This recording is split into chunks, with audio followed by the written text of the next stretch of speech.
We have a lot to go over here in this video. As always, on Fed days, well, we get new information, things change, and Wall Street reacts. I will give you the latest details on that in this video. Besides that, we did get some comments from Scott Bessent and Donald Trump earlier in the day today that also had an impact on markets. And last but not least, we do have all of your Tesla stock breaking news to go over in this video. But first up, let's start with Fed Jerome Powell. And before we get into all of the statements here, not much of a market reaction at the time of recording this video.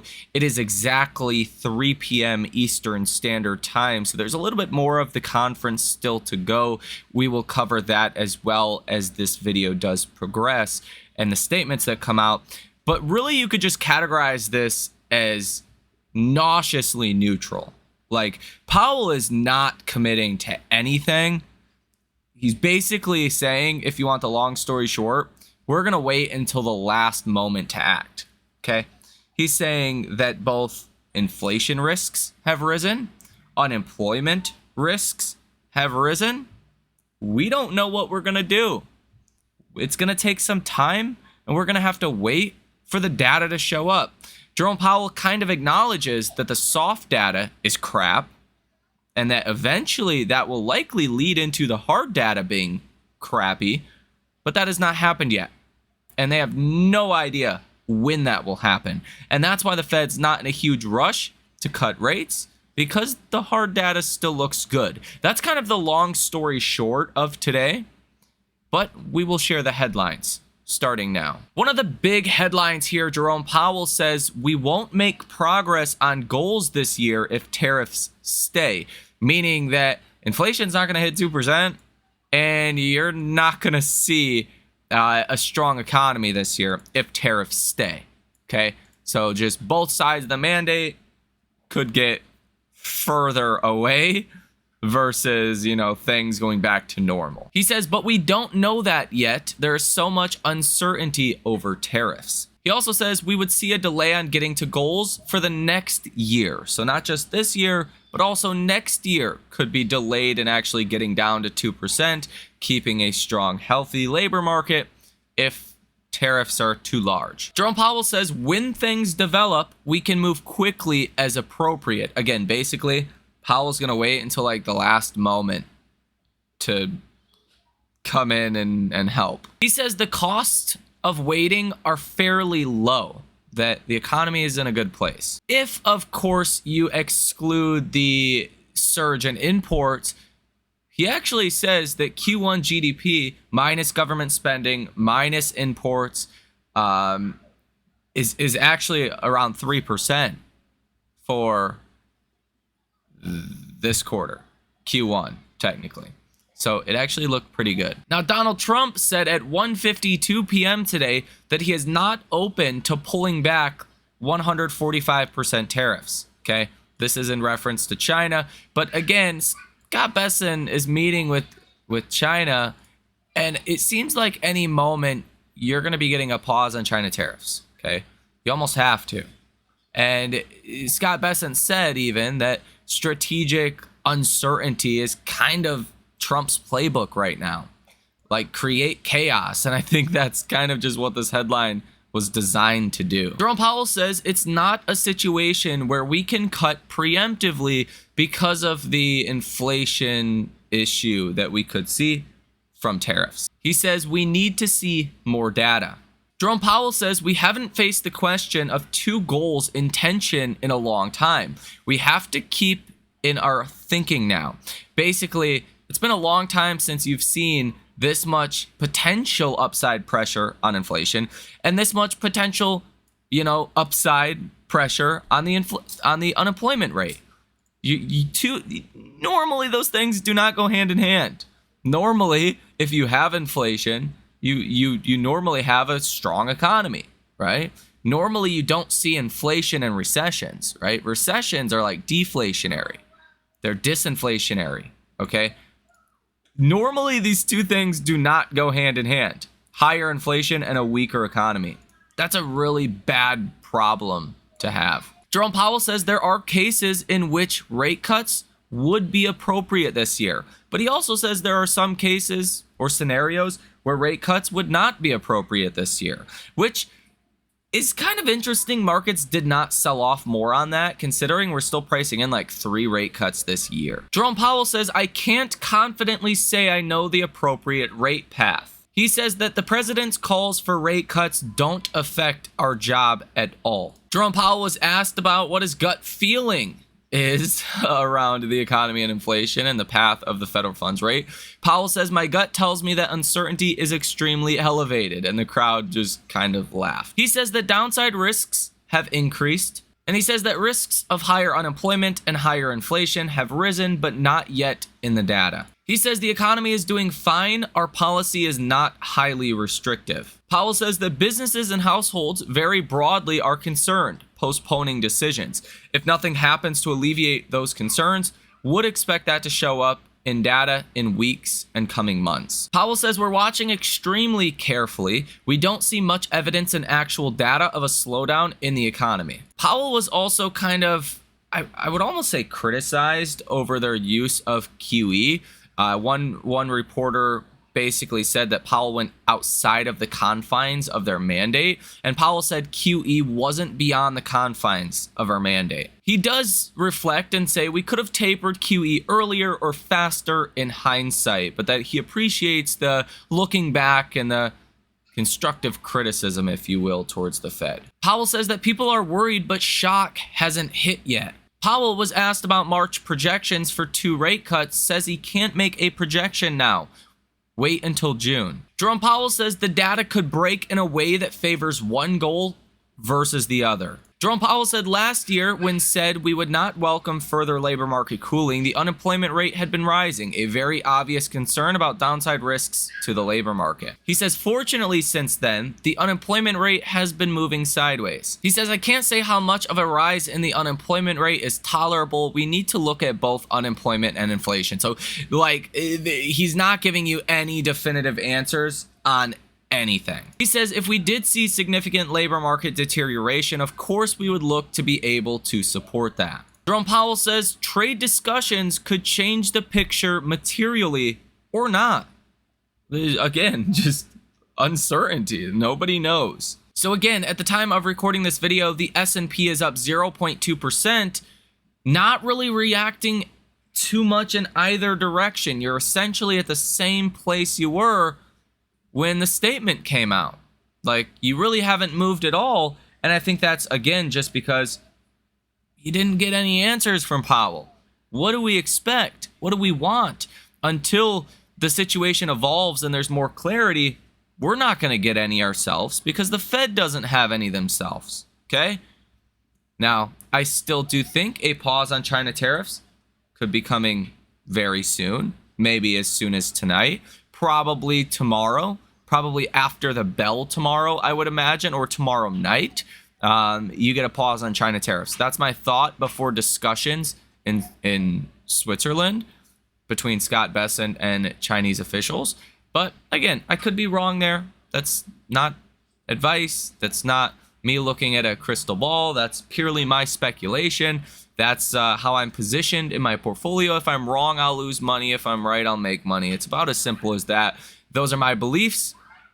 And yeah, unfortunately, Powell was just not really a catalyst in either direction today, like some people wanted. JD Vance this morning says, so far so good on negotiations with Iran. JD Vance says there is no conversation between the US and China about a strategic deal of Taiwan. And JD Vance says that we think Russians are asking for too much. Vance says that we want European markets to be open to American goods. And he says the conversations are ongoing with the EU. Last but not least, Vance says that Trump would be open to sitting down with Russia and China to reduce the number of nuclear weapons in the world. Donald Trump says the court system is not letting me do the job I was elected to do, saying that activist judges need to basically get out the way and let us deport illegal immigrants. Mexico's President Sheinbaum says there's no sign that the USMCA is going to end. Vietnam says they want to buy a great amount of US products. That is according to the minister. Mexican President Sheinbaum says Mexico seeks to lower tariffs on steel and aluminum. And the EU is seen targeting US-made cars if tariffs in trade talks fail. US Treasury Secretary Bessent says the US should have red light or green light rules for outbound investment.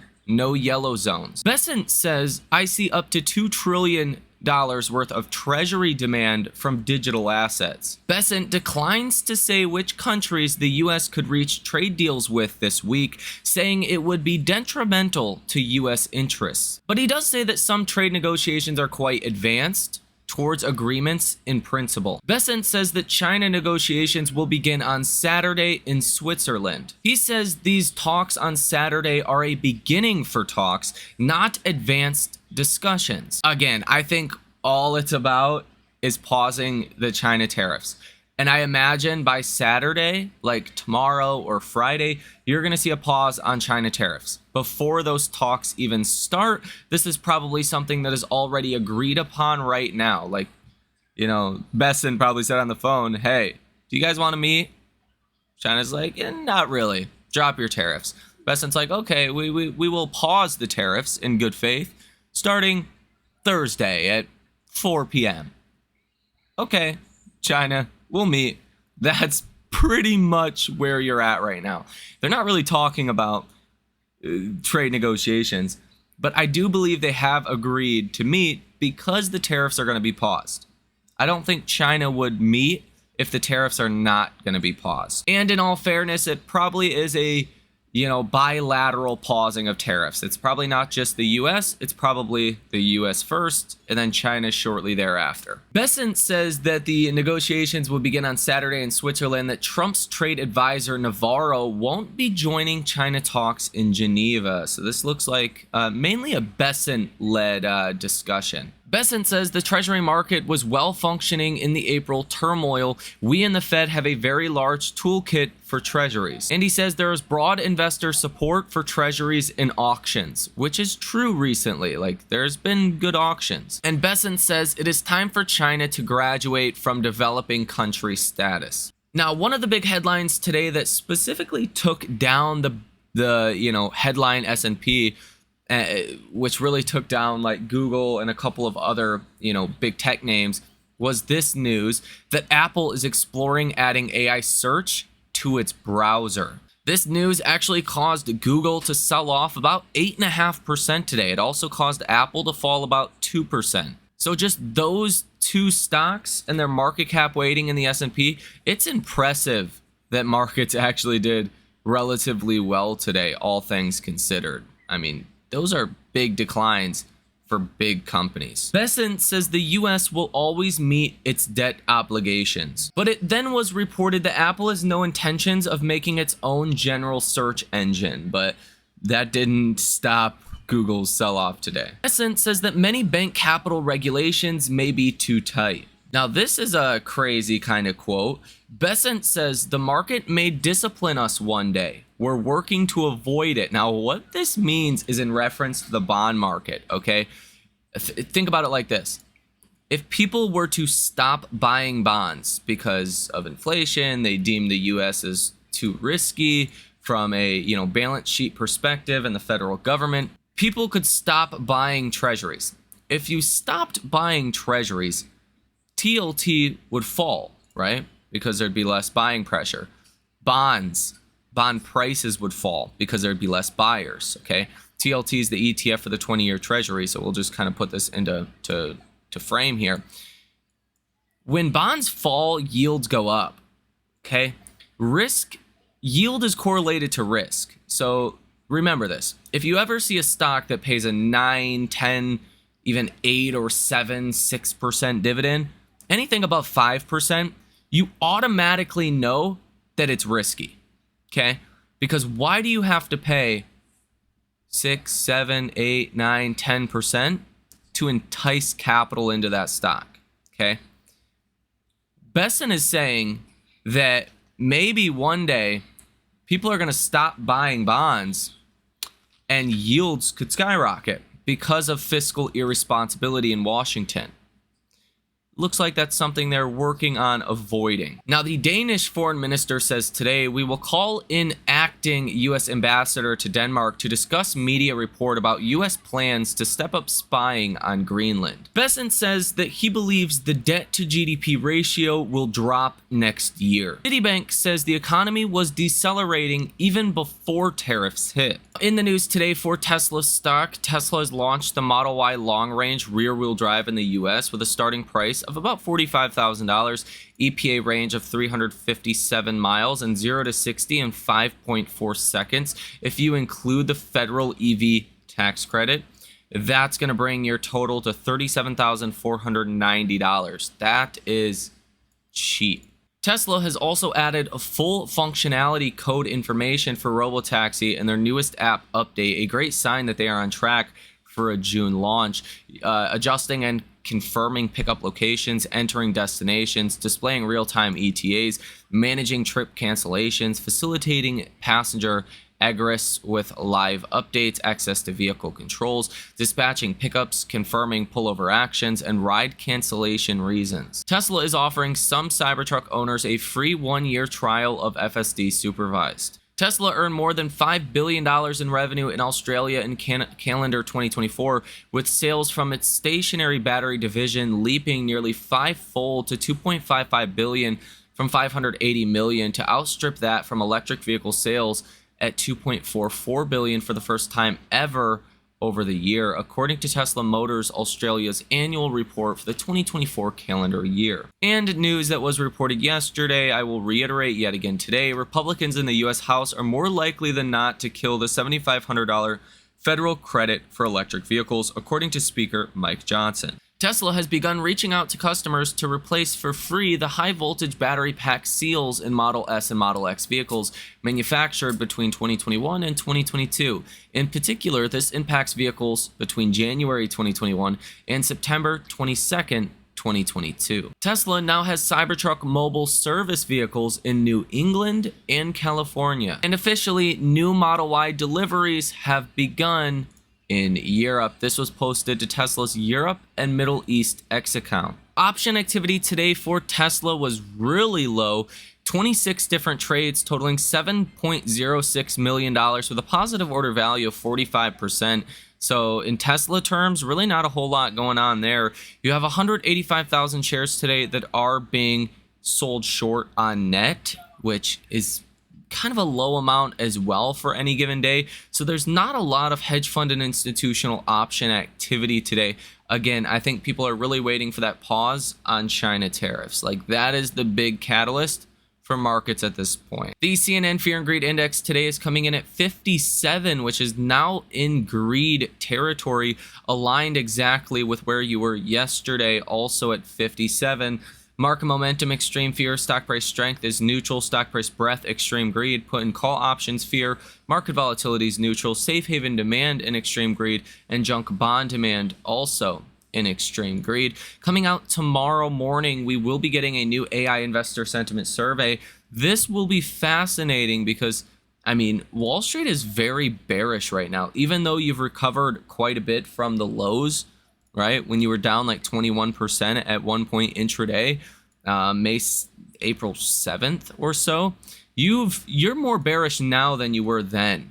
I mean, the only other time you were more bearish than this over, I mean, the last like 20 years, 10 years, was April 2nd of 2025.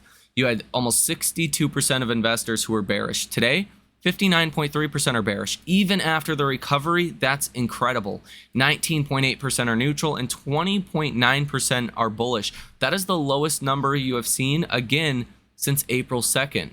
So even April 7th, when markets were down, huge, down, way down here, people like seemed very scared. Well, they're more scared today than they were then, based on this survey at least, which is kind of an eye boggler. It doesn't make a whole lot of sense. If things do start to improve and get better, you could definitely see more upside momentum come. And I think the real thing is like, hey, if we start negotiations with China, if we pause China tariffs, the odds of a recession are going to plummet at that point, right? The odds of hyperinflation are going to plummet. The odds that the Fed can begin to cut rates sooner will dramatically increase, all of which is positive for markets. And if you're a hedge fund and institution, you have no choice, I think, but to get more allocated to stocks with news like that. Now, the percent of stocks trading above their 50-day moving average today sitting at about 49%, which is kind of normal over the last 5 years. Like, this is like a neutral market. It's not bullish. It's really not bearish at this point. It's just kind of neutral. So let me know what you guys think about all of this information down below in the comment section. We will be back later on today to discuss all of this a little bit more in depth and my expectations for Tesla stock going ahead. Ladies and gentlemen, hit the like button and subscribe to the channel if you have not done so already. Have a great day, and I will see you in the next one.